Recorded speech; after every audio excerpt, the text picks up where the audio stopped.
Dan pemirsa, untuk membahas soal gugatan batas usia calon kepala daerah di Undang-Undang Pilkada, kita akan membahasnya bersama dengan kuasa hukum dari Arkan Wahyu, Arief Sahudi, dan pakar hukum tata negara Atang Irawan. Selamat pagi Pak Arief, selamat pagi Pak Atang.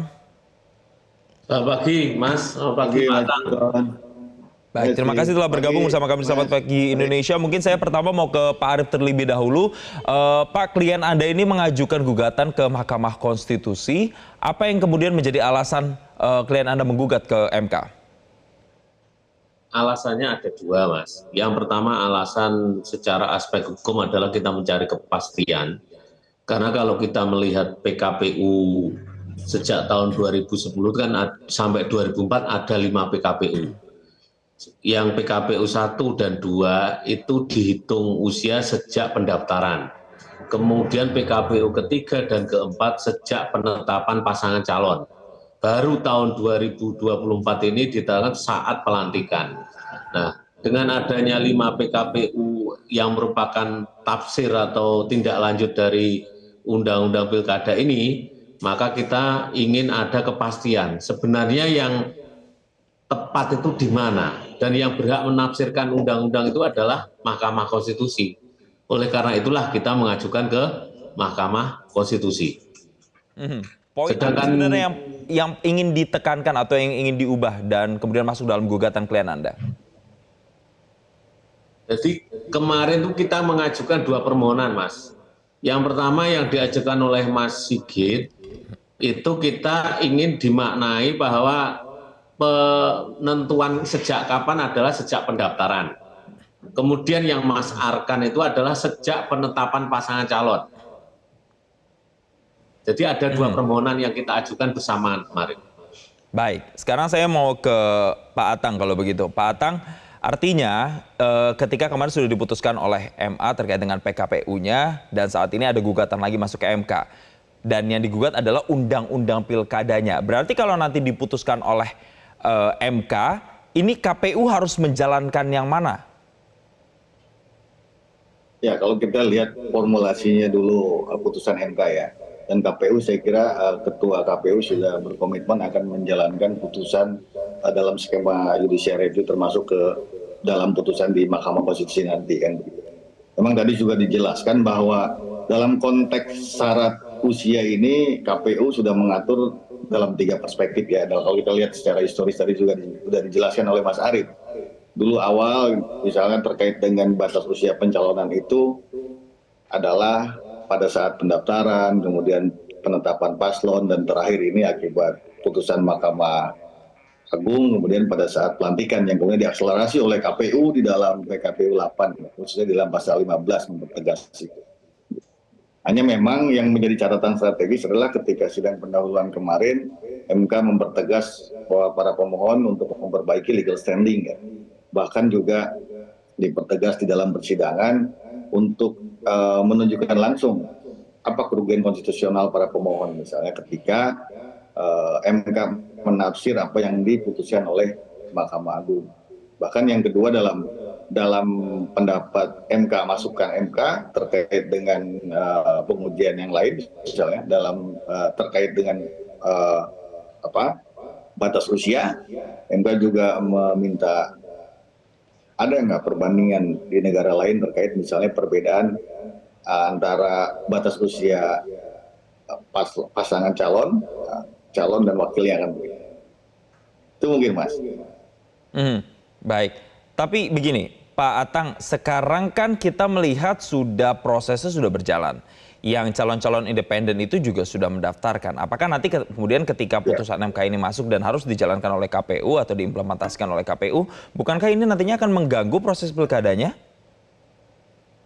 Ya, ini kan ada sebuah lompatan-lompatan secara konstitusional. Saya kira bukan terjadi pada saat ini, termasuk juga dalam putusan Mahkamah Agung kan sebetulnya calon independen sudah melakukan pendaftaran dan pasti menggunakan PKPU yang lama kan. Belum pada hitungan putusan Mahkamah Agung terkait dengan batas usia. Sama juga ketika urusan Pilpres kan juga begitu, ditengahkan begitu. Nah, maka saya melihat MK dalam konteks kontestasi politik melihat sebuah kontestasi itu bukan pada seluruh rangkaian dari penetapan jadwal sampai penetapan perolehan suara, tetapi parsial begitu. Sama juga kayak Pilpres kan sebetulnya sudah masuk pendaftaran, tahapan sudah berjalan, tapi itu juga tidak dianggap retroaktif misalnya. Dan ini kemudian menjadi sebuah hal yang menarik dalam diskursus lah ya, dalam perdebatan dalam perspektif hukum tata negara. Dan yang kedua juga MK ini sekarang juga tidak melihat open legal policy. Gitu. Meskipun dalam beberapa putusan MK menggarisbawahi open legal policy bisa ditabrak kalau misalnya terjadi pelanggaran terhadap hak konstitusional masyarakat ya, terkait dengan diskriminasi, terkait dengan intoleran dan sebagainya. Nah ini yang saya kira menjadi catatan perkembangan dalam putusan Mahkamah Konstitusi gitu Mas. Baik, sekarang saya mau kembali lagi ke Pak Arief. Pak Arief, saya mau mencoba mengutip pernyataan Anda. Selain mengajukan tadi ada 2 poin begitu yang diajukan di gugatan ke MK-nya, tapi Anda juga mengatakan Mas Arkan atau klien Anda ini menginginkan untuk Kaesang maju di Pilkada Solo saja, tidak ujuk-ujuk kemudian jadi gubernur DKI atau Jateng. Jadi memang tujuan menggugat ini untuk menjegal Kaesang di DKI atau seperti apa? Ya tadi sudah saya sampaikan ada tujuan dari satu adalah aspek hukum kepastian, yang kedua adalah aspek sebagai warga kota Solo. Mas Arkan itu kan tinggalnya di Solo, berKTP Solo, dan bahkan lahir juga di kota Solo. Nah, dia ingin karena Solo di bawah kepemimpinan Mas Gibran itu meloncat, bahkan juga ekonominya jalan bagus, ini harus diteruskan orang yang punya, kalau sekarang dagangannya pusat. Kan wakilnya juga Mas Gibran Wapres. Itu harapan kita ini terus akan berkembang dan Solo tidak akan redup dengan ditinggal oleh Mas Gibran. Yang kedua, fakta secara politik, PSI itu di bawah kepemimpinan Mas Kaesang dapat kursi 5, padahal dulu adalah hanya 1.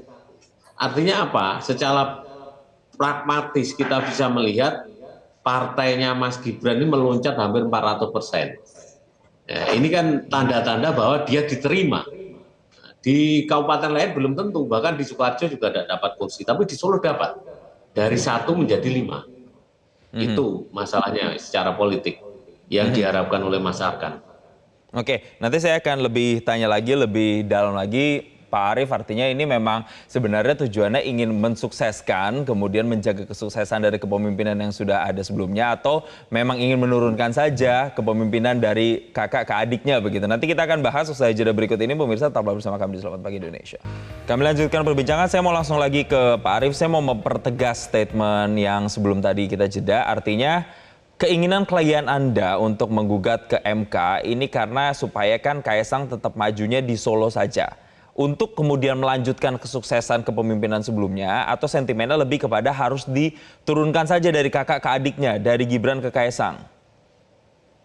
Ya itu demi kemajuan kota Solo lah. Kalau aspek yang kedua yang ditanyakan kan urusan kedua. Tapi urusan pertama, bagaimana kota Solo tetap maju, kalau istilah orang Jawa Kuncoro, berkembang pesat, yang selama ini sudah dapat dilihat dibanding kemarin. Bahkan pariwisata juga jalan, sebelumnya sepi, hotel-hotel sekarang penuh. Artinya apa? Ini perlu diteruskan orang-orang yang punya kapasitas, punya jaringan luas ke pemerintahan pusat. Baik, artinya ada sentimen keberhasilan begitu yang dianggap sudah dirasakan, ada hasilnya begitu ya Pak Arief ya. Sekarang saya mau ke Pak Atang lagi. Pak Atang, itu fakta, kalau itu misalnya ini fakta sudah diajukan ke MK, prosesnya akan seberapa lama? Apakah juga bisa dipercepat seperti kemarin pada saat di PKPU DMA itu kan prosesnya juga cukup cepat? Ya, saya kira ada hukum acara yang harus dijalankan ya. Ini kan baru sidang pendahuluan yang kemudian merekomendasikan kepada para pemohon untuk melakukan koreksi ya, 14 hari. Nanti setelah itu baru kita masuk, baru MK akan masuk ke pengujian di materi. Tapi saya kira begini, ada catatan yang menarik, ada 2 hal. Yang pertama urusan legal standing barangkali. Yang ini juga bagaimana para pemohon ya, Mas Arief tentunya karena lawyer ya tahulah bagaimana mengkonstruksikan ada kepentingan langsung yang berakibat kepada kerugian konstitusional pemohon. Itu satu hal saya kira.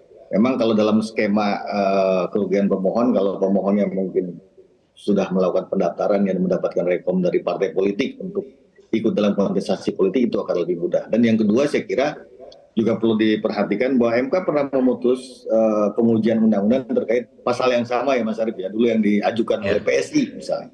Ada beberapa reasoning MK. Yang pertama bahwa MK mengatakan ini urusannya open legal policy gitu ya. Jadi MK tidak bisa menyentuh itu. Namun tadi saya katakan dalam perkembangan catatan Mahkamah Konstitusi juga ketika JR banyak juga menyimpangi open legal policy, termasuk yang syarat capres dan cawapres kan gitu. Itu satu hal saya kira. Yang penting reasoningnya, yang pertama ada dugaan diskriminasi terhadap hak warga negara, dan yang kedua adalah terkait dengan masalah intoleran kan begitu. Itu yang selalu digunakan oleh Mahkamah Konstitusi. Dan yang kedua saya kira juga MK cukup tegas dalam putusan PSI mengatakan seandainya pun kan begitu, seandainya pun tidak diatur dalam undang-undang tapi diatur di dalam peraturan pelaksana, maka itu juga tidak bertentangan dengan konstitusi. Nah, itu yang saya kira catatan penting dalam rangka mengkonstruksikan nanti di materi ketika pasca legal standingnya sudah diterima oleh Mahkamah Konstitusi. Dan yang ketiga juga MK di dalam putusan itu mengatakan memang MK pada saat itu belum punya alasan yang sangat fundamental dalam rangka melakukan perubahan terhadap norma yang diatur di dalam pasal 7 ayat 2 itu. Itu saya kira catatan yang paling penting. Maka memang ada beberapa hal yang cukup menarik, dan ketika misalnya permohonan ini tidak dapat diterima atau ditolak dan sebagainya, maka ini juga akan menguatkan putusan di Mahkamah Agung yang kemudian telah diformulasikan dalam peraturan KPU nomor 8 khususnya dipertegas pasal 15 ya. Itu Mas dari saya Mas. Pak Atang, saya mau tegasin lagi. Karena mungkin yang nonton kita juga banyak masyarakat yang mungkin awam. Jadi kalau misalnya MK nanti mengabulkan gugatan dari Arkan Wahyu, artinya KPU akan mengikuti, mengimplementasikan apa yang diputuskan MK. Artinya yang PKPU yang di MA kemarin itu tidak berlaku, jadi yang dijalankan yang di MK saja begitu, Pak Tawang? Ya, secara hukum begitu, tapi ada dua hal yang saya kira Mas perlu diperhatikan. Yang pertama, Ketua KPU itu kan juga sudah menjelaskan, apapun putusan MK dia akan mengakselerasi dan menjalankan sebagaimana KPU konsisten terhadap putusan Mahkamah Agung terkait dengan batas usia ya. Gitu. Itu satu hal. Tapi yang kedua, catatan yang paling strategis juga yang kemarin dijelaskan oleh Hakim MK bahwa MK bukan dalam atau tidak sedang melakukan banding terhadap putusan Mahkamah Agung, karena kan ini akan menjadi kemudian kredit dalam konteks konstitusional. Mungkin dari turbulensi konstitusional. Karena kalau kita membaca pasal 24 konstitusi kita itu cukup jelas bahwa dua lembaga itu punya kewenangan yang berbeda dalam konteks menguji objek judicial review terhadap peraturan perundang-undangan. Nah, garis tebal itu saya kira juga mempertegas kalaupun MK akan memutus dan mengabulkan permohonan Mas Arief misalnya, maka MK tidak sedang melakukan pengujian banding terhadap putusan Mahkamah Agung judicial review, karena judicial review kan bersifat final binding ya, nggak ada upaya lain gitu, kecuali memang KPU-nya tidak menjalankan gitu kan ya. Kan banyak juga misalnya putusan-putusan judicial review yang tidak terakselerasi oleh organ negara kan begitu, termasuk juga KPU misalnya. Mungkin itu Mas. Baik, Pak Atang, terakhir mungkin kalau misalnya nanti MK kemudian memberikan putusannya dalam hal ini misalnya mengabulkan gugatannya, apakah bisa langsung diterapkan di Pilkada 2024 atau di Pilkada berikutnya? Iya, mestinya memang nggak retroaktif ya, itu untuk Pilkada berikutnya. Namun kan tadi saya katakan beberapa putusan Mahkamah Konstitusi dan momentum turbulensi konstitusional misalnya, ketika bicara tentang pengujian syarat usia capres dan cawapres itu pun dilakukan pada saat pasca putusan, karena putusan MK itu terkait dengan judicial review juga ditafsir sebagai erga omnes kan begitu. Ini kan sebetulnya pilihan-pilihan yang memang menjadi pilihan penyelenggara gitu. Baik, nanti kita akan melihat seperti apa hasil yang saat ini judicial review-nya sedang berlangsung di Mahkamah Konstitusi, bagaimana hasilnya dan juga bagaimana KPU nanti menerapkan aturan ini di tengah proses pilkada yang sedang berjalan. Terima kasih Pak Atang Irawan, pakar hukum tata negara, dan juga Pak Arief Sahudi, kuasa hukum Arkan Wahyu telah bergabung bersama kami di Selamat Pagi Indonesia. Jelajahi cara baru mendapatkan informasi. Download Metro TV Extend sekarang.